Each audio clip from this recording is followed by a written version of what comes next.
Buenas tardes, les damos la bienvenida a la edición central de MBD Noticias. ¿Cómo estás, Martín? ¿Todo bien, Natalia? Todo bien, en la mitad de la semana y acercándonos a la mitad de enero. Acercándonos a la mitad de enero y mirando con mucho interés desde Uruguay problemas graves que pasan en otro país de Sudamérica, en Ecuador, y que repercuten también aquí, lo que hace que hoy tengamos o vayamos a tener en instantes un comienzo distinto del noticiero. Exactamente, vamos a empezar por la situación de Ecuador y les contamos que el Ministerio de Relaciones Exteriores emitió una declaración solidarizándose con el gobierno de Ecuador ante la crisis de violencia de ese país. Allí, la Embajada de Uruguay se mantiene alerta para asistir a las cerca de 500 personas uruguayas residentes en ese país. El presidente ecuatoriano, Daniel Noboa, dijo que su gobierno no cederá y hasta el momento se contabilizan 14 muertes. Repercusiones. El politólogo ecuatoriano Santiago Basabe consideró que en su país el narcotráfico permeó a la política. Por ejemplo,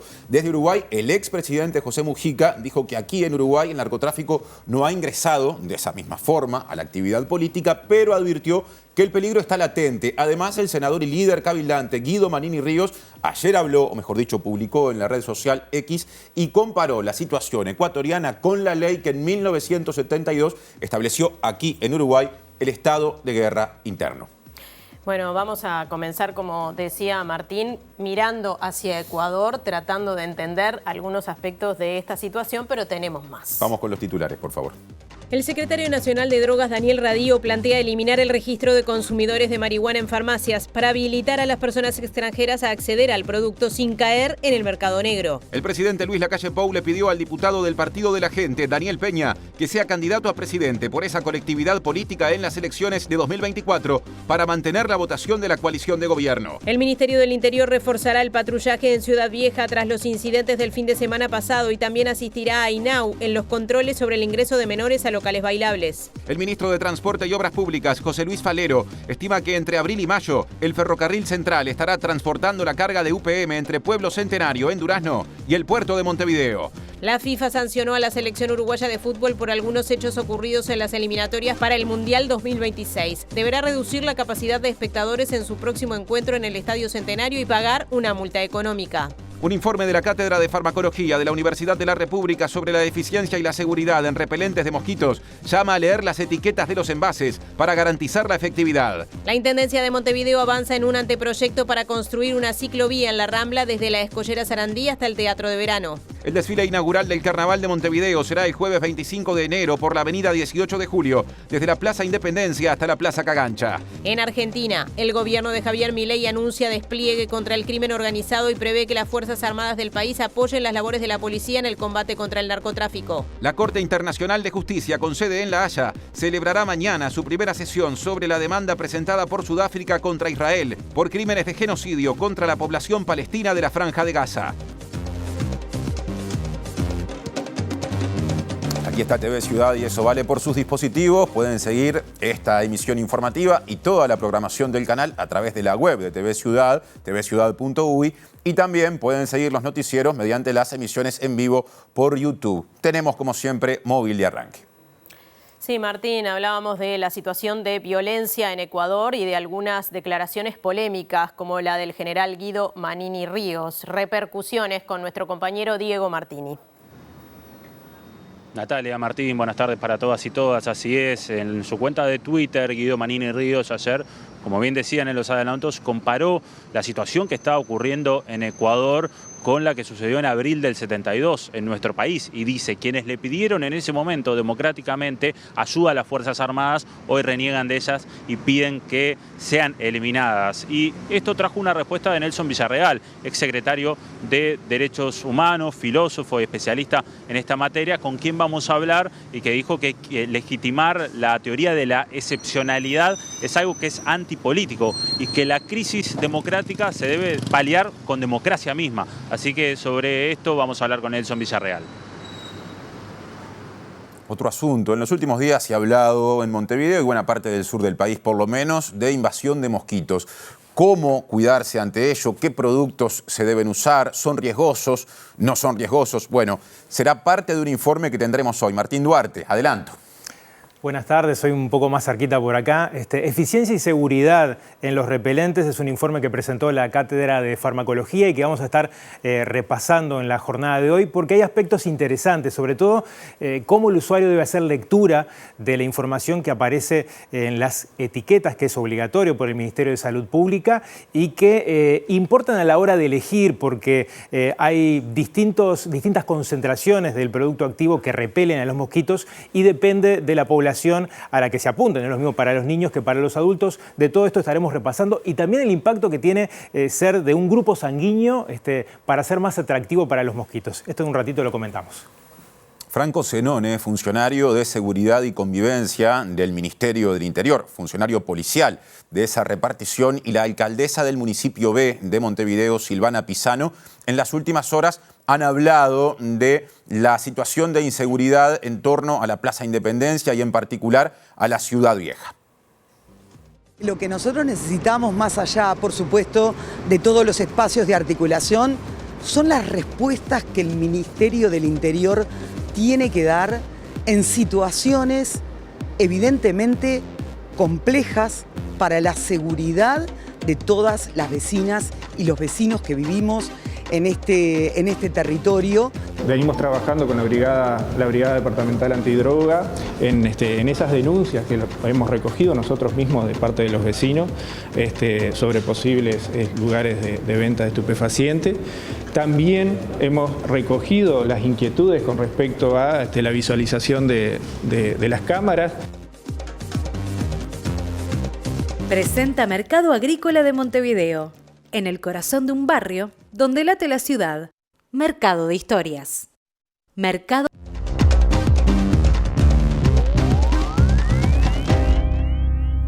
Les decíamos que teníamos un comienzo distinto porque vamos a dar una pronta bienvenida a nuestro compañero Alejandro Gabart porque la realidad mundial lo impone. Claro, desde Uruguay miramos hacia Ecuador. ¿Cómo anda, Jano?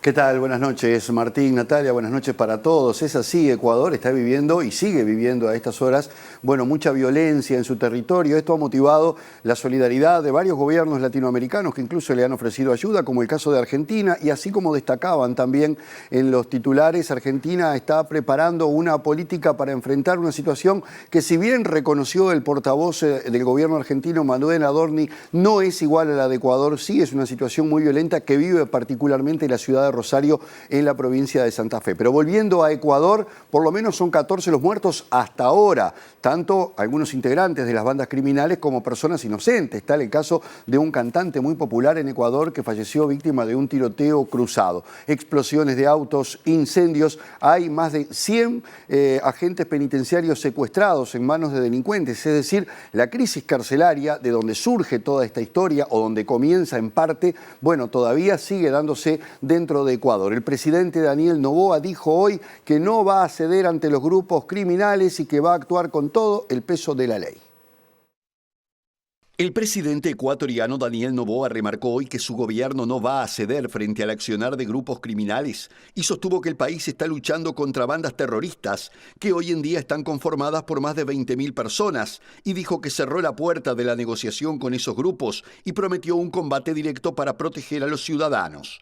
La profunda crisis de violencia armada que ha tomado por asalto a Ecuador en las últimas horas ha dejado hasta el momento un saldo oficial de al menos 14 personas fallecidas, decenas de heridos y secuestrados, incendios y estallidos de varios vehículos y decenas de detenidos. De momento se desconoce la totalidad de los daños materiales ocasionados durante la jornada del martes, que incluyó motines carcelarios y la toma por parte de delincuentes armados del canal TC Televisión en Guayaquil, hecho por el que fueron detenidas 13 personas que serán procesadas por terrorismo. Gran parte de los ataques fueron dirigidos contra una terminal terrestre de transporte, centros comerciales, entre otros lugares que formaron parte de una serie de acciones de violencia ejecutadas en paralelo por las distintas organizaciones criminales que operan en Ecuador, todas vinculadas a delitos como extorsión, homicidios y narcotráfico, entre otros. Mientras tanto, el gobierno peruano declaró en emergencia las zonas de frontera con Ecuador y el ministro del Interior, Víctor Torres, viajó este miércoles a la ciudad norteña salvadoreña de Tumbes para supervisar y garantizar el orden interno en la zona limítrofe, luego que ese país ordenara el despliegue de 50 policías de la Dirección de Operaciones Especiales a la frontera con Ecuador, que se sumarán a 400 agentes que reforzarán la seguridad en la región.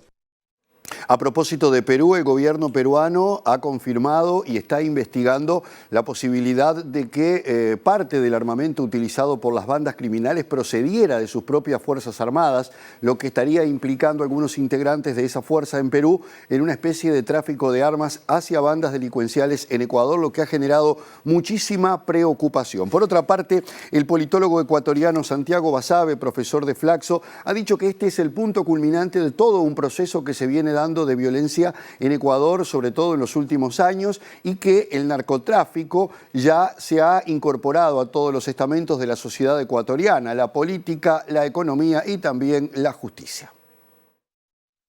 Es una escalada de violencia que ha iniciado no en el gobierno actual, tampoco en el gobierno del señor Lazo ni de Moreno. Creo que es un proceso bastante más largo, de al menos 10 años, que ahora ha tenido un punto culminante. No sé si el punto más alto de la escalada de violencia de lo que se podría venir, pero sí los hechos de ayer han sido desencadenantes. Yo creo que ahí básicamente lo que se puede sacar como una conclusión general es que el Estado, no digamos que está ausente, pero sí es muy débil en cuanto a su estructura, su capacidad de administrar la violencia. Y bueno, las organizaciones criminales del narcotráfico han permeado la economía del país y desafortunadamente también la política. Y esto, insisto, es una muestra de un problema mucho más grande, de mayor magnitud. Basabe dijo que en la falta de control en las cárceles se demuestra la falta de una estructura estatal firme y sólida, porque es el espacio de rehabilitación social donde se refleja cómo está la sociedad. Las imágenes que han circulado en la prensa internacional dan cuenta de que el control de las cárceles no es del Estado, sino que el control está básicamente orientado por los grupos criminales. Ellos son los que manejan las cárceles hace buen tiempo atrás. No, insisto, no es una cuestión de hoy. Esto sucede hace buen tiempo atrás ya, desafortunadamente. Bien, y en estas últimas horas el Mercosur emitió un comunicado por la situación de Ecuador. Los estados parte del Mercosur condenan enérgicamente los actos de violencia perpetrados por grupos relacionados al crimen organizado transnacional que afectan la seguridad interna de la República del Ecuador. Además, en ese comunicado, los estados parte del Mercosur también expresaron su solidaridad con el pueblo y con el gobierno de Ecuador y su irrestricto respaldo a la institucionalidad democrática de ese país en el marco del respeto a los derechos humanos. Y nuestro país también se solidarizó con las autoridades ecuatorianas ante la situación de inseguridad interna que se registra en el país y puso líneas de asistencia a disposición de las personas residentes en Ecuador uruguayas. Hay 500 personas de nacionalidad uruguaya con residencia permanente en Ecuador, según datos de la Embajada Uruguaya en ese país. Este miércoles la Cancillería uruguaya emitió un comunicado donde expresa que vela por el pronto restablecimiento del orden interno dentro del estricto marco de la institucionalidad vigente que permita la recuperación de la convivencia ciudadana y la plena restitución de los derechos y libertades individuales. La Embajada de Uruguay en Ecuador sigue con atención el desarrollo de los acontecimientos y se encuentra alerta y a disposición de los connacionales en aquel país. Las líneas de asistencia e información para compatriotas en Ecuador, +593 99 239 2429, uruecuador@mrree.gov.uy. Desde Uruguay 29021010, internos 76244, 76294 y 76242 o a través de asistencia@mrree.gov.uy. Y más de este tema, o por lo menos miradas desde Uruguay al asunto en un sentido amplio. Por ejemplo, el expresidente José Mujica dijo que en Uruguay el narcotráfico, el fenómeno del narcotráfico todavía no ha ingresado al sistema político, pero advirtió que el riesgo está latente. Y afirmó que la sociedad de consumo lleva a que parte del empresariado se involucre en hechos ilícitos. Son los valores contemporáneos de que para ser feliz hay que ser rico y rápido, y fuere como fuere, de hecho. Y la gente se desvía.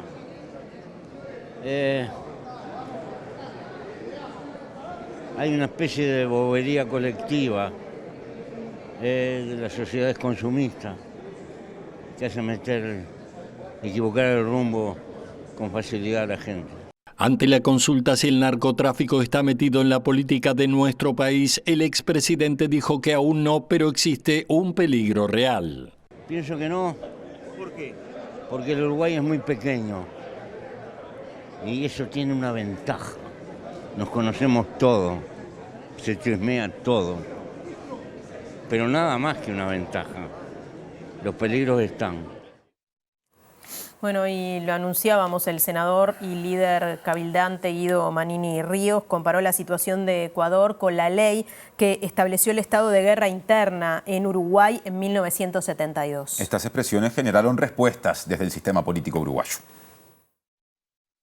En su cuenta de la red social X, Manini reivindicó el papel de las Fuerzas Armadas. Al igual que el 15 de abril de 1972 en Uruguay, un gobierno democrático debe recurrir a las Fuerzas Armadas para frenar a los que quieren pasarle por arriba al Estado de Derecho. Esto explica por qué siempre aparecen quienes quieren disolver o desnaturalizar a las Fuerzas Armadas. También en la misma red social se expresó el asesor del Ministerio del Interior, Diego Sanjurjo, quien discrepó con Manini y afirmó que la política de decretar el estado de excepción es devastadora. En ese sentido, señaló que los homicidios se cuadruplicaron en 3 años y hoy Ecuador tiene el doble de homicidios que Uruguay, lo que para él pareciera terminar en un estado fallido. A todo esto, el senador Alejandro Sánchez del Frente Amplio MPP coincidió con Sanjurjo y llamó a construir una política integral de seguridad ciudadana basada en la seriedad, la evidencia y la cooperación de todos los sectores políticos y sociales.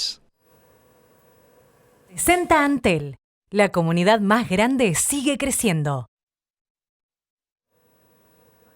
Más opiniones al respecto ahora desde el móvil con Diego Martini, que ya dio su adelanto más temprano. Diego e invitado. Bien, veíamos en la previa entonces lo que son las repercusiones y el tuit propiamente de Manini Ríos, y Nelson Villarreal, con quien vamos a hablar, que fue secretario de Derechos Humanos, citó el tuit de Manini Ríos para dar su respuesta y para dar su visión. Nelson, te agradecemos por estos minutos, y un concepto o dos conceptos que planteas en el tuit tiene que ver con que legitimar la teoría de la excepcionalidad es antipolítico, y otra cosa que señalabas es que las crisis democráticas necesitan o se salen con más democracia.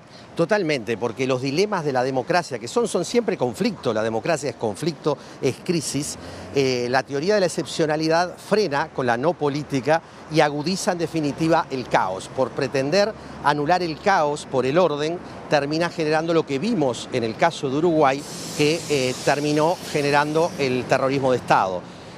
Hoy en América Latina se le enfrenta a las poblaciones ante el caos del narcotráfico, ante el caos de la disolución que está habiendo a nivel de la sociedad, con la idea del orden. En realidad eso termina trastocando la propia democracia, y por eso decimos, como todos los teóricos que han analizado, que las crisis de la democracia se resuelven con más democracia. Esto significa con la capacidad de sinergias entre los actores políticos, sociales, culturales, económicos, que permitan entonces consolidar, ampliar mayor inclusión en equidad, mayor capacidad de resolver las tensiones lógicas de la convivencia, y no el orden que termina en la forma en la que está planteada, y que el propio Manini Ríos me extrae, una persona inteligente que en realidad lo que está haciendo es afirmando una agenda que supuestamente quiere mantener, y es traer algo que históricamente tuvo otro contexto a una situación como es la de Ecuador. El narcotráfico no es terrorismo, el terrorismo lo ha cometido el Estado. Las acciones terroristas de determinados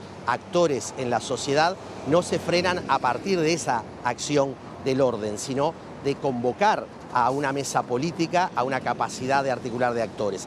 Esto, que en el caso de Ecuador probablemente se fue deteriorando aún más, tiene mucho que ver con las relaciones de poder. Por tanto, la democracia son relaciones de poder inequitativas o equitativas. Hoy lo que nos estamos encontrando es que Manini Ríos, un senador de la República, alude a la visión autoritaria entonces de que el Estado, en vez de construir más democracia, construye formas de represión. Y esto es lo que sí hay que estar atento. De igual forma, me queda claro que está instalando en la agenda esta alternativa que no lo sería para la democracia. ¿Como parte de una estrategia? Yo creo que sí. Le considero una persona lo suficientemente inteligente que está instalando la posibilidad de un escenario que ante el caos lo que hay que hacer es instalar el orden. Bueno, ante el caos hay que instalar el cosmos, es decir, la articulación de actores en la sociedad, la política y todo lo que pueda accionar para canalizar los conflictos. El narcotráfico hoy no se va a resolver con la represión, está visto en el caso de México, está visto en el caso de Colombia, de Brasil, de Argentina, de toda América Latina, Centroamérica, lo que está sucediendo.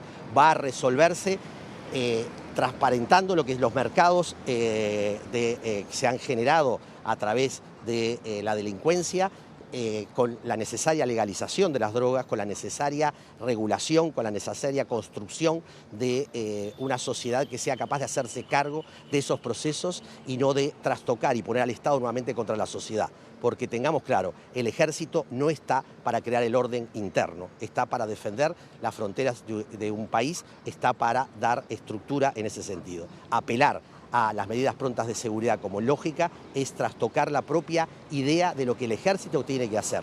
Las nuevas generaciones hoy del ejército en Uruguay no deben estar permeadas por esta cuestión del pasado y por tanto apelamos a que Manini Ríos tome una actitud que fortalezca la democracia y no que la ponga en riesgo. Nelson, te agradecemos por esto. Por favor, muchas gracias. Siguen ustedes, compañeros de estudios. Presentó Antel. La comunidad más grande sigue creciendo. Gracias, Diego y equipo. Cambiamos de tema. Les contamos que el Ministerio del Interior reforzará el patrullaje en la Ciudad Vieja luego de los incidentes que se produjeron el fin de semana pasado, fundamentalmente en torno a la Plaza de Independencia, y también reforzará la tarea del INAU en el control de acceso de menores a locales bailables. Franco Zenone, representante de la Dirección de Convivencia y Seguridad Ciudadana, dijo que el consumo de alcohol tiene una importante incidencia en estos hechos. Venimos trabajando de hace meses haciendo un relevamiento ambiental de todo el contexto. Cuando nosotros hablamos de realizar un trabajo integral, hablamos de detectar cuáles son la problemática, detectar cuáles son las causas y tratar de mitigarlas. En ese sentido, venimos trabajando con la Brigada Departamental Antidroga en esas denuncias que hemos recogido nosotros mismos de parte de los vecinos sobre posibles lugares de venta de estupefacientes. También hemos recogido las inquietudes con respecto a la visualización de las cámaras. Hay que aclarar que el marco de la implementación del Verano Azul, el centro de monitoreo especialmente destinado a la Ciudad Vieja se ha trasladado exclusivamente a las edificaciones de la seccional primera, desde donde se hace un monitoreo permanente las 24 horas exclusivamente de esa zona. Así que en ese sentido tendríamos cubiertas esas necesidades.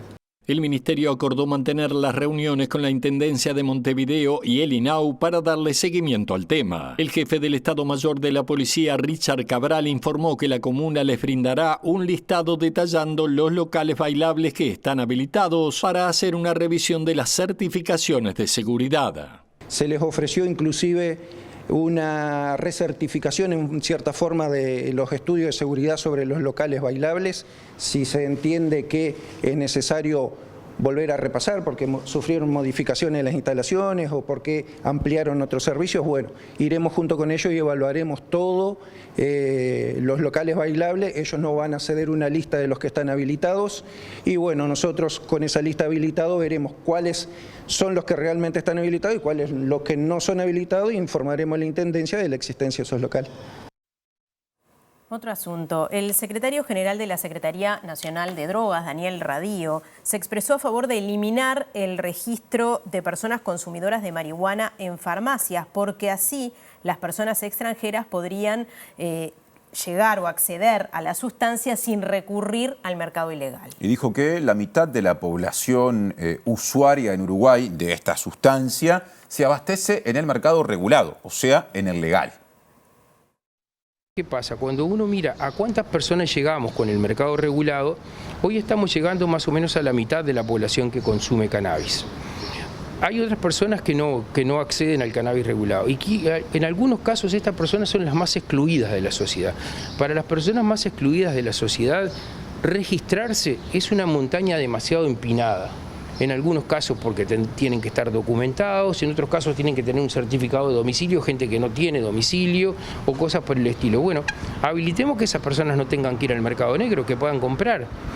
Eso como una primera cosa. Otra segunda cosa, si nosotros eliminamos el registro de compradores, vamos a resolver un tema que todo el mundo habla, pero que no le ponemos el cascabel al gato, y es la posibilidad de que ciudadanos no uruguayos y no residentes puedan comprar. Si no hay que estar registrado, ¿por qué no le van a vender a un extranjero en una farmacia? Por portación de cara de nórdico no va a ser. O sea, que le vamos a poder vender cannabis a las personas extranjeras que hoy en Uruguay compran. Hay quien dice que compran y quien les orienta en la compra en algunos casos es el cuidacoche. Entonces, ¿por qué mejor no promovemos que vayan al mercado regulado? En otro orden, el jerarca dijo que hay que modificar el registro de los autocultivadores, ya que la documentación cae a los 3 años y debe ser renovado. En ese sentido, Radio dijo que si alguien no quiere ser más autocultivador, tiene que ir y borrarse. Tema vinculado. En las próximas horas el Ministerio del Interior va a informar acerca de si en el cargamento de droga recientemente incautado en San José, del que se habló mucho, además de otras sustancias, había o hay fentanilo. Y Radio desaconsejó el uso lúdico de esta sustancia porque, presten atención, dijo, es 50 veces más potente que la heroína y 100 veces más que la morfina. Son calmantes del dolor físico, pero también del dolor espiritual. Y eso hace que las personas experimenten un cierto alivio también. Y esto tiene que ver con el target de las personas que utilizan esto, porque es gente que a veces está sobrepasada de tensiones en la vida. La primera cosa que yo quiero decir, ustedes saben que yo tengo un discurso un poco disruptivo con respecto al uso de sustancias, es que nosotros desaconsejamos terminantemente el uso de fentanilo para uso lúdico. No se lo aconsejamos a nadie. Nos parece que, insisto, los márgenes de seguridad son muy escasos. No es una cosa que sea fácilmente recuperable. Tampoco queremos sembrar alarma. ¿Por qué? Porque bueno, aparentemente habrían detectado unos sobrecitos sospechosos de fentanilo. Estamos a la espera de lo que diga el Instituto Técnico Forense. No está confirmado que sea fentanilo. Y la segunda cosa es, si aparece eso no quiere decir que las personas van a empezar a drogarse. Y vamos a tratar de que eso no pase así, que no sea así. De hecho, en Estados Unidos, que es donde está el verdadero problema, algunos lugares de Canadá también y algunos lugares de México, pero sobre todo Estados Unidos, la adicción precedió a la sustancia. Cambiamos de tema. Un decreto firmado por el presidente Luis Lacalle Pou extendió hasta 2025 la vigencia del programa Sembrando, impulsado y dirigido por su expareja Lorena Ponce de León. Un poquito de contexto, la iniciativa originalmente se iba a extender hasta 2023, o sea, hasta el año pasado, eso por un lado. Es una iniciativa que promueve el emprendedurismo, entre otras cosas, a través de capacitaciones e intercambios. El programa Sembrando fue creado por decreto el 30 de marzo de 2020 en el ámbito de la Unidad Ejecutora Oficina de Planeamiento y Presupuesto de la Presidencia de la República. Estaba previsto que funcionara de 2020 a 2023, pero el decreto firmado por el presidente y varios ministros señala que debido a que continúa la demanda de los servicios brindados, se considera pertinente continúe hasta febrero de 2025. También se amplía sus funciones a los efectos de abarcar la totalidad de los ejes de acción que se propone cumplir, a saber, capacitación y apoyo en la creación, fortalecimiento y desarrollo de emprendimientos, así como el impulso del emprendedurismo en ámbitos de la sociedad que se identifiquen como claves, señala el decreto. Agrega que el programa Sembrando estará dirigido por una comisión directiva honoraria integrada por 3 miembros que serán designados por el Poder Ejecutivo, uno de ellos en calidad de presidente, actualmente a cargo de Ponce de León. En una actividad realizada en noviembre del año pasado, el presidente destacó el programa Sembrando, impulsado por su expareja Lorena Ponce de León, como una buena idea que se le puso mucho amor, muchas ganas, expertise y además que tiene resultados. Y adelantó que esta organización tomó un camino que seguramente haya que seguir y profundizar. Ahora, agenda preelectoral. El presidente Lacalle Pou le pidió al diputado del Partido de la Gente, Daniel Peña, que se postule a la presidencia de la República en las elecciones de este año, por ese partido, por el Partido de la Gente, según informaron El País y El Observador. El planteo fue realizado en diciembre con la intención de que la coalición de gobierno tenga candidaturas presidenciales de todos los partidos que la conforman en la próxima campaña electoral y pueda mantener la votación registrada hace 5 años. Justamente en 2019 el candidato presidencial del Partido de la Gente fue su fundador, el empresario Edgardo Novic, quien luego se alejó de la política y ya ha confirmado que no retornará. Y seguimos en tema porque exintegrantes del movimiento Un Solo Uruguay decidieron fundar el Partido de los Cambios Necesarios. Efectivamente, según publicó La Diaria, este domingo en Pueblo Centenario, Durazno, un grupo de exintegrantes de Un Solo Uruguay, firmó el acta fundacional del Partido por los Cambios Necesarios, que próximamente se registrará en la Corte Electoral para competir en las elecciones. En el documento se establece que se debe garantizar la igualdad de oportunidades a las personas, independientemente de su condición social y lugar de nacimiento o residencia. Además, el partido aspira a que el Estado uruguayo esté al servicio de los ciudadanos y no al revés. Desde la dirigencia de Un Solo Uruguay se recordó que el año pasado la Mesa Nacional del Movimiento rechazó expresamente la posibilidad de fundar un partido político. Ahora otro asunto que nos aproxima al informe especial de hoy. Les contamos que el Servicio Nacional de Emergencias ya comenzó a distribuir 21.000 repelentes en los centros departamentales de emergencia de Artigas, Salto y Paysandú, a raíz de la ola de mosquitos que tiene lugar en distintas zonas del país. La distribución continuará en los departamentos de Florida, Maldonado, Canelones y Montevideo. Más o menos a mitad de primeros 10, 12 días de diciembre empezamos una compra por excepción, por urgencia, para comprar 21.000 unidades de repelente.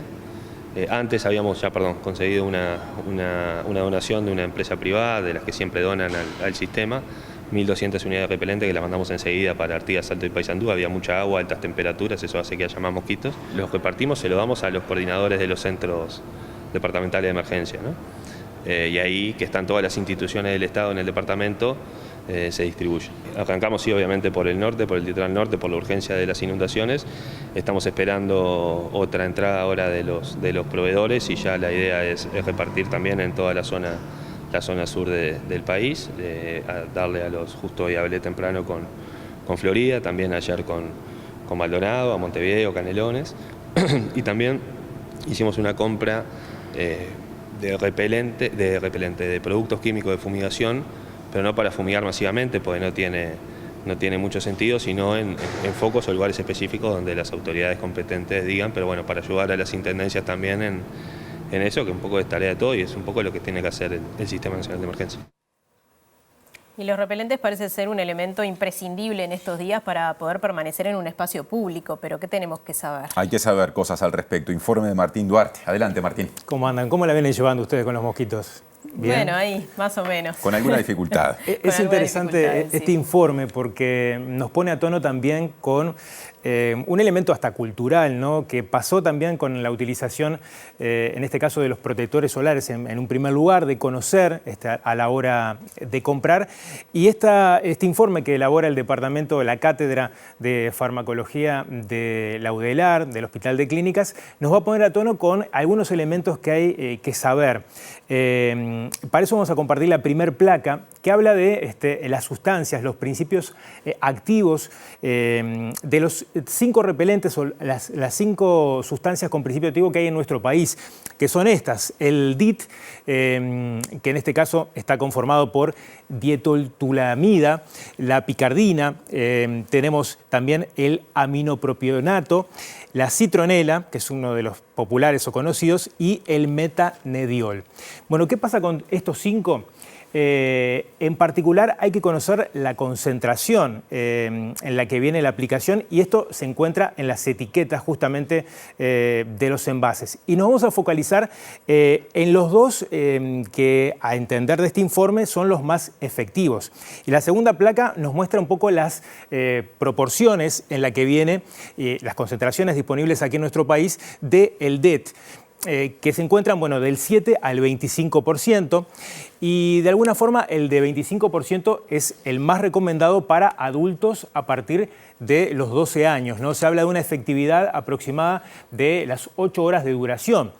Pero la Academia Americana de Pediatría, bueno, recomienda en este caso, y por eso lo interesante no solamente de los activos disponibles, sino la concentración, que para niños menores de 12 años sean concentraciones no mayores de 10, o sea, hasta 10%. Y por último, no se recomienda, por lo menos este tipo de principio activo, la utilización en menores de 6 años.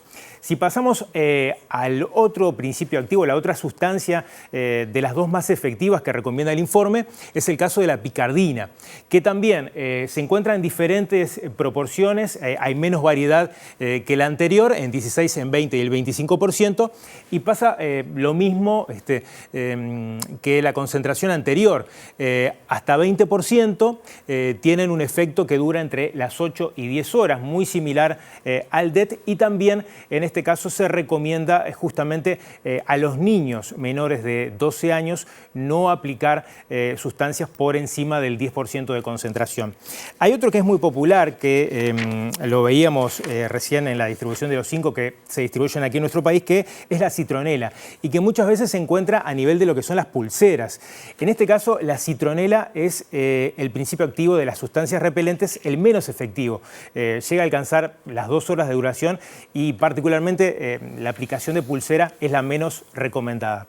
Pero si le parece, conversamos con el doctor Stefano Fabiani, que es grado 2 de la Cátedra de Farmacología, que realizó este informe en el Hospital de Clínicas, que nos habla justamente de estas sustancias, de estos repelentes y en particular algunas recomendaciones.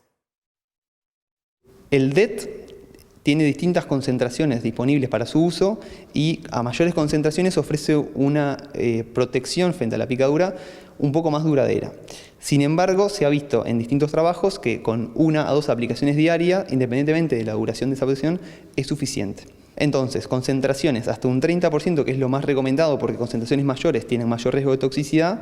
Después tenemos la picardina, que tiene una eficacia muy comparable a DET, que también se debe utilizar a concentraciones no más de un 30 o un 50%. Igual en nuestro medio hay hasta el 25%, o sea que la mayoría son bastante, se pueden utilizar. Y se recomienda fundamentalmente en población pediátrica no utilizar más de 10%, lo mismo para evitar riesgo de toxicidad. Como la palabra dice, repelente, repele al mosquito, ¿sí? No tiene acción, no lo mata ni nada. Entonces, fundamentalmente, la mayoría de los repelentes lo que tienen es que disminuyen lo que al mosquito atrae que nos pique, que fundamentalmente, sobre todo, se vincula a los olores, ¿sí? La mayoría de los repelentes actúan o sobre alguna sustancia nuestra que cambia un poco la percepción del mosquito o nos genera alguna sustancia distinta o un olor que altera las capacidades olfativas de los mosquitos. Después, lo ideal es siempre aplicarlo en piel expuesta, no por debajo de la piel, porque eso determina que la absorbamos más por el calor, por la ropa, porque aparte después queda en contacto con la ropa y tenemos más absorción y más riesgo de efectos secundarios y de toxicidad. Entonces, siempre piel expuesta. Martín, y un dato bastante curioso, se suele decir, a mí me pican mucho más los mosquitos que a otras personas, donde hay un mosquito me viene a picar a mí. ¿Es cierto que pican más a unas personas que a otras? Hay muchas leyendas urbanas, también la de los niños, que dice que los niños parecen que son más picados por los mosquitos. Yo le quiero preguntar el grupo sanguíneo de alguno de ustedes. Ay. Si se puede comentar, porque tiene mucho que ver. No me acuerdo. Tiene mucho que ver, la gente ahora en el hogar va a estar buscando el grupo sanguíneo, porque además del olor, en particular, el ácido láctico y la liberación de dióxido de carbono, el factor sanguíneo es muy importante en torno a la atracción de los mosquitos. Parece curioso, pero tiene un factor determinante por las proteínas que hay en la piel, por los olores que desprendemos, que para nosotros son imperceptibles, pero que es un factor determinante. Y tenemos esta tabla que habla, en este caso, de los grupos sanguíneos. Atención, ¿cuáles son los más picados? Se puede decir, ¿no? El grupo sanguíneo O es el que atrae más a los mosquitos, según este informe. Y en menor medida, pero bastante parejo, está el grupo A. Ahora, si el grupo de sangre de ustedes es el B, es el más indiferente a los mosquitos, según este informe y según lo que nos explicaba Stefano. No es muy claro por qué eligen más a una persona que a otra, pero sí se plantea fundamentalmente que tiene que ver con varios aspectos. Uno de ellos es el olor, como mencionaba previamente. Cuando nosotros tenemos más olor, como es ahora en épocas de verano, como tenemos olor más a transpiración, tenemos más bacterias en nuestra piel, producto del calor, que también liberan otros olores, eso hace que los mosquitos nos puedan detectar más fácilmente y los atraiga un poco más. Hay otras sustancias que atraen a los mosquitos, fundamentalmente el ácido láctico, que está más presente en algunas personas que en otras, sobre todo vinculado al grupo sanguíneo. ¿Bien? ¿Hay algún grupo sanguíneo que sea favorito de los mosquitos? El grupo sanguíneo más general, digamos, es el ABO, el AB0. En realidad, el grupo sanguíneo del tipo O, ¿bien? Es el que más atrae a los mosquitos. Después tenemos como el grupo A, que los atrae con un poco menos de frecuencia, pero también es bastante atractivo para mosquitos. Y el grupo B es más indiferente. Y después hay otras sustancias, otras sustancias volátiles que nosotros liberamos, como es el dióxido de carbono con la respiración, que eso determina también que los atraiga un poco más. Y en algunas personas que hacen más actividad física, en las embarazadas, en las personas más corpulentas, eso determina también más liberación de dióxido de carbono y atrae un poco más a mosquitos. ¿Y en el caso de los niños hay alguna explicación? No, realmente no. O por lo menos yo la desconozco, pero no. Y les contamos que el director de movilidad de la Intendencia de Montevideo, Pablo Intamusu, aseguró que está casi pronto el anteproyecto de ciclovía para la Rambla, desde Sarandí, desde la Escollera Sarandí hasta el Teatro de Verano. Y entrevistado en radio, Sarandí contó que la Comisión del Patrimonio Cultural de la Nación ya aprobó la iniciativa y también dijo que en algunos tramos se va a reducir el espacio para automóviles.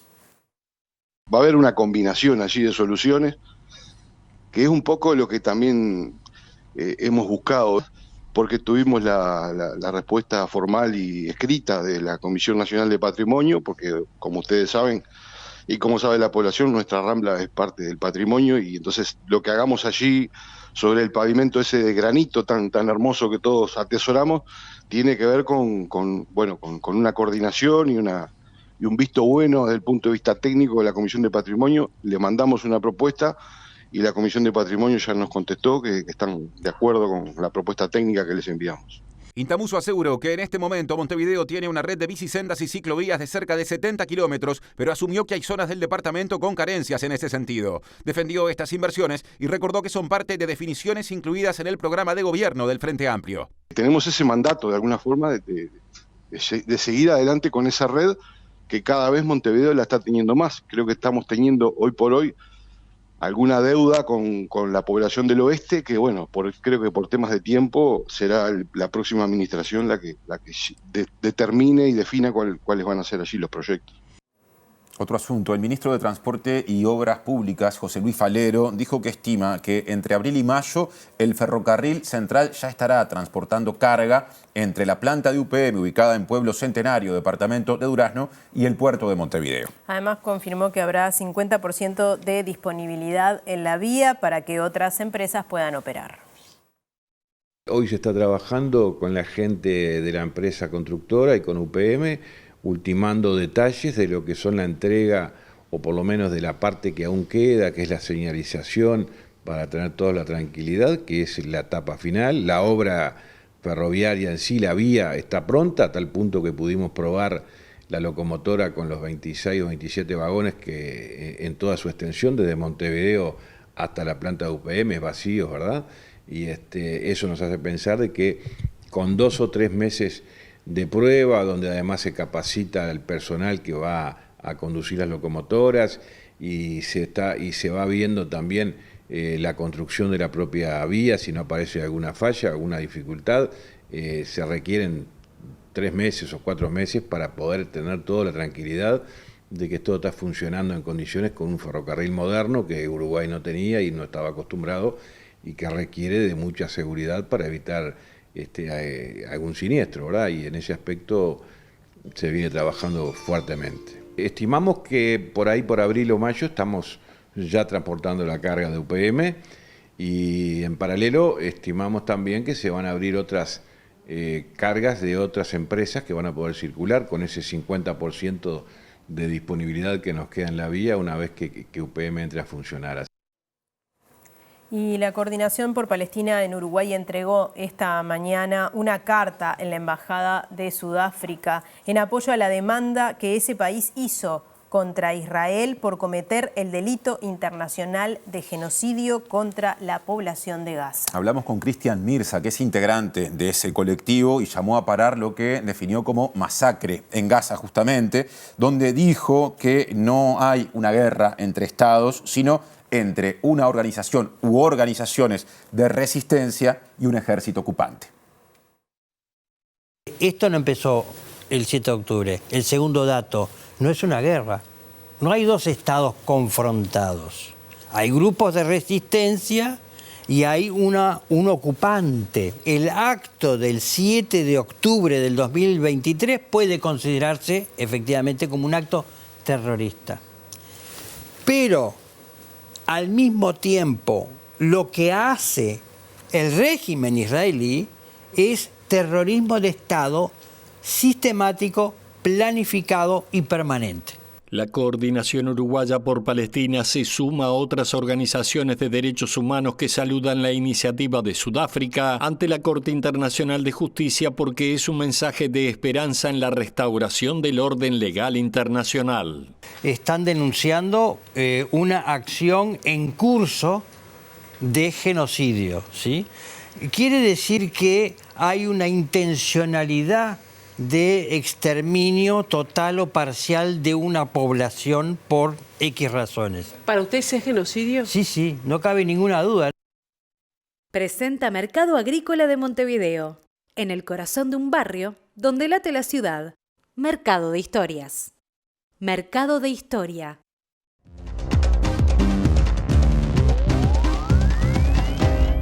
Y precisamente en la Corte Penal Internacional de La Haya se comenzará a tratar mañana y pasado la denuncia de Sudáfrica contra Israel por genocidio contra el pueblo palestino.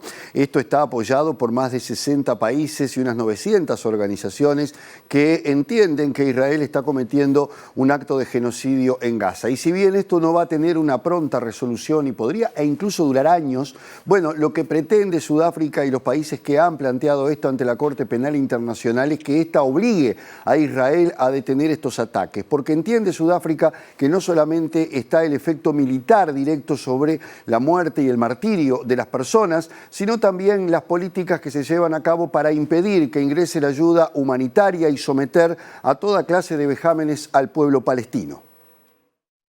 En la audiencia que durará 2 días, el Tribunal de Justicia estudiará la demanda presentada por el país africano, en la que acusa a Tel Aviv de violar la Convención para la Prevención y la Sanción del Delito de Genocidio en el transcurso de las hostilidades en el enclave palestino, que ya se ha cobrado la vida de más de 23.000 habitantes y busca la suspensión urgente de la campaña militar israelí.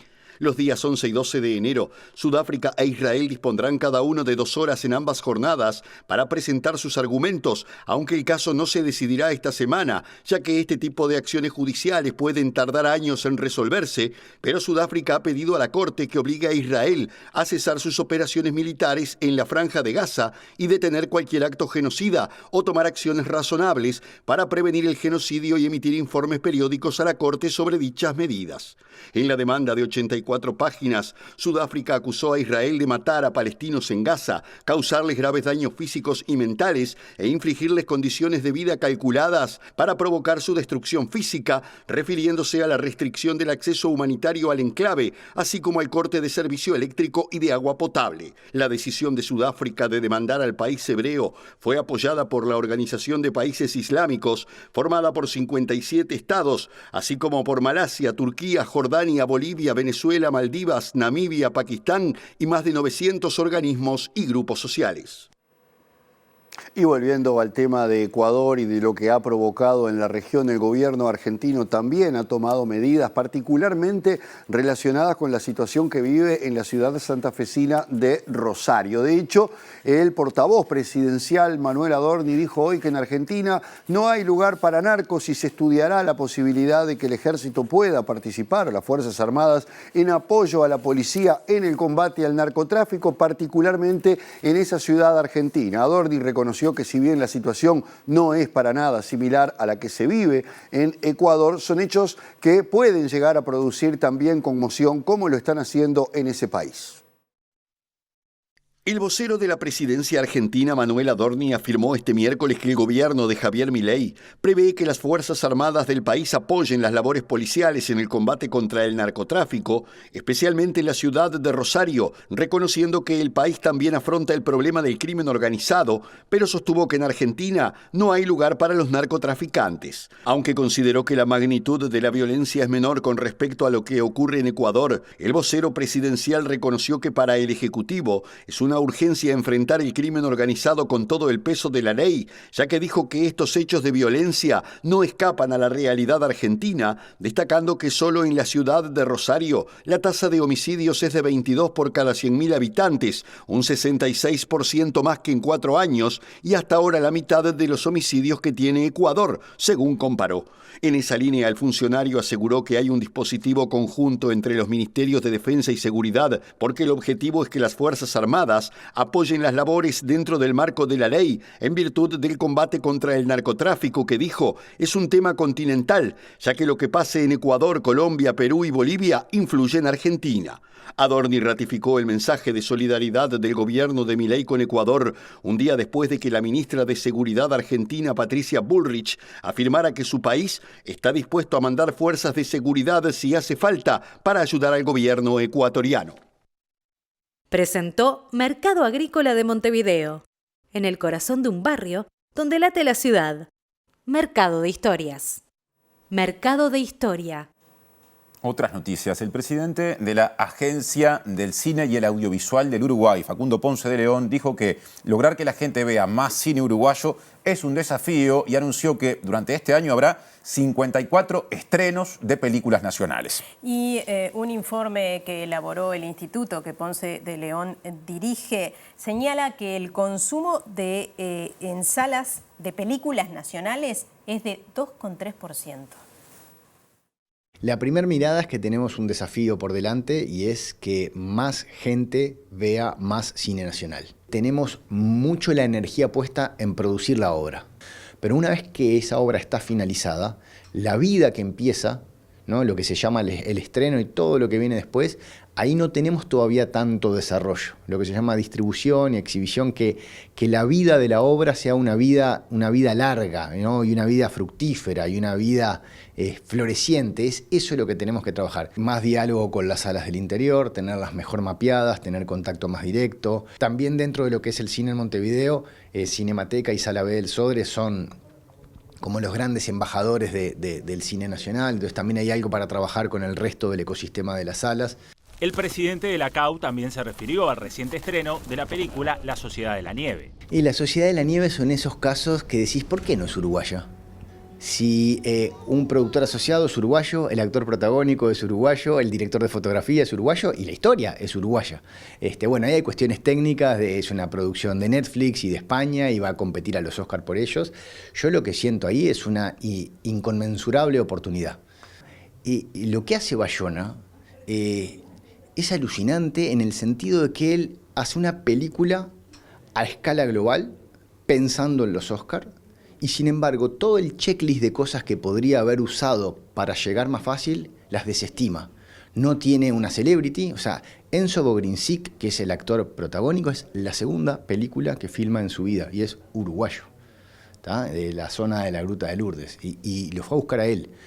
Hacerla en inglés le facilitaba, incluso le daba mejores condiciones de producción y dice, no, en español, y no en español, en uruguayo. No busca llevarla a su terreno de España, Hollywood, sino es al revés, busca a esos terrenos arrimarlos acá y hacerlo uruguaya de verdad. Bueno, y ahora cambiamos de tema, vamos a hablar de fútbol, sí, porque la FIFA sancionó a la selección uruguaya de fútbol por algunos hechos ocurridos el año pasado en las eliminatorias. Puntualmente, el Comité de Disciplina de la FIFA informó que la selección de Uruguay incurrió en retrasos al momento de ingresar al campo de juego frente a Colombia y Brasil y que la hinchada uruguaya tuvo comportamiento discriminatorio durante el partido contra Argentina. Por estos hechos, la AUF deberá reducir al menos 25% el aforo en el próximo encuentro a jugarse en el Estadio Centenario y pagar una multa de 30.000 francos suizos, poco más de $35.000, que financiarán un plan contra la discriminación. Además, también hubo sanciones de cierre parcial de tribunas para las selecciones de Argentina, Chile y Colombia. Bueno, y el director del Teatro de Verano, Cristian Calache, anunció que luego de la temporada alta de este año comenzará una segunda etapa de reformas. Sí, va a haber obras en la platea alta, en el sector gastronómico y se agregarán 1000 localidades más, o sea que aumentará el aforo. Comenzando la temporada de actividades con el concurso oficial de carnaval, que comienza el 29 de enero y después con otro montón de espectáculos hasta la temporada baja, que nuevamente comienza la segunda etapa de reformas que van a afectar al resto de la platea alta, toda la caminería de platea alta, toda la parte del área gastronómica, el Pedregullo, la segunda etapa de la reforma que comenzó este año en temporada baja y bueno, esta próxima temporada terminaremos el teatro en todo lo que refiere a las butacas y a servicios higiénicos que van debajo de las butacas, o sea, debajo de toda la platea alta. O sea, va a haber un cambio importante en lo que es el teatro. Sí. Y además crece en 1000 localidades. Esa es la previsión. Estimamos, ahí por lo que hablamos con los ingenieros, con los arquitectos, estamos llegando a unas 5000, 5100 localidades más o menos. Les contamos que el desfile inaugural del Carnaval de Montevideo de este año 2024 será el jueves 25 de enero por la avenida 18 de julio, desde la Plaza Independencia hasta la Plaza Cagancha. Habrá 18 escenarios populares en distintos barrios de la ciudad, además de los tablados comerciales. Las escuelas de samba desfilarán el viernes 26 de enero, también por 18 de julio, desde la calle Andes hasta Paraguay. El concurso oficial comenzará el lunes 29 de enero en el Teatro de Verano. Participarán un total de 38 conjuntos, 21 de ellos serán murgas, 5 revistas, 4 parodistas, 4 humoristas y 4 sociedades de negros y lubolos. La primera etapa incluirá a las murgas La Osa Rafaela, Queso Magro, Un Título Viejo y Los Diablos Verdes. La primera ronda está prevista que finalice el 8 de febrero y en la misma actuarán la revista House, la murga de Frente y Mano y los parodistas Cíngaros. En principio habrá 27 escenarios carnavaleros, 18 de ellos de la red de escenarios populares y 9 tablados privados. Los desfiles de llamada se realizarán los días viernes 9 y sábado 10 de febrero por la calle Isla de Flores, desde Selmar Michelini hasta Minas. Y el sindicato de Antel donó 20 becas para que niños y niñas puedan asistir a la colonia de vacaciones de verano que funciona en la sede sindical de lunes a viernes de 9 a 17:30 horas. Diariamente concurren a ese lugar más de 100 niños y niñas que realizan actividades recreativas y deportivas. La historia de esta colonia, bueno, surge en un momento que por resolver las tareas de cuidado de los padres y madres, al principio de los trabajadores de Antel, pero después la propuesta se abrió a otros sindicatos y al barrio en general. Acá recibimos gurises del barrio, bueno, tanto de la Escuela 45, que es una escuela que utiliza el complejo para educación física todo el año.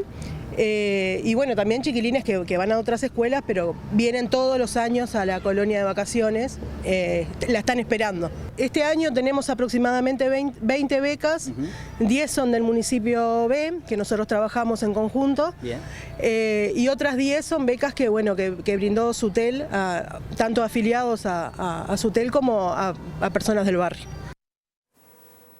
Bueno, y Rige, nos vamos. Sí. Antes repasamos los datos del tiempo, como siempre, pero vengo enganchada porque hay una alerta amarilla en este momento en la zona oeste del país por tormentas fuertes, va a haber vientos, un montón de cosas. Se va a actualizar a las 21 horas. Veremos qué es lo que sucede porque podría llegar a ampliarse. Sí, particularmente afectados los departamentos del suroeste del territorio nacional, con costas sobre el río Uruguay y el río de la Plata. Muy bien, ahora repasamos los datos del tiempo para la zona metropolitana para los próximos 3 días. Mañana jueves 11 de enero estará algo nuboso.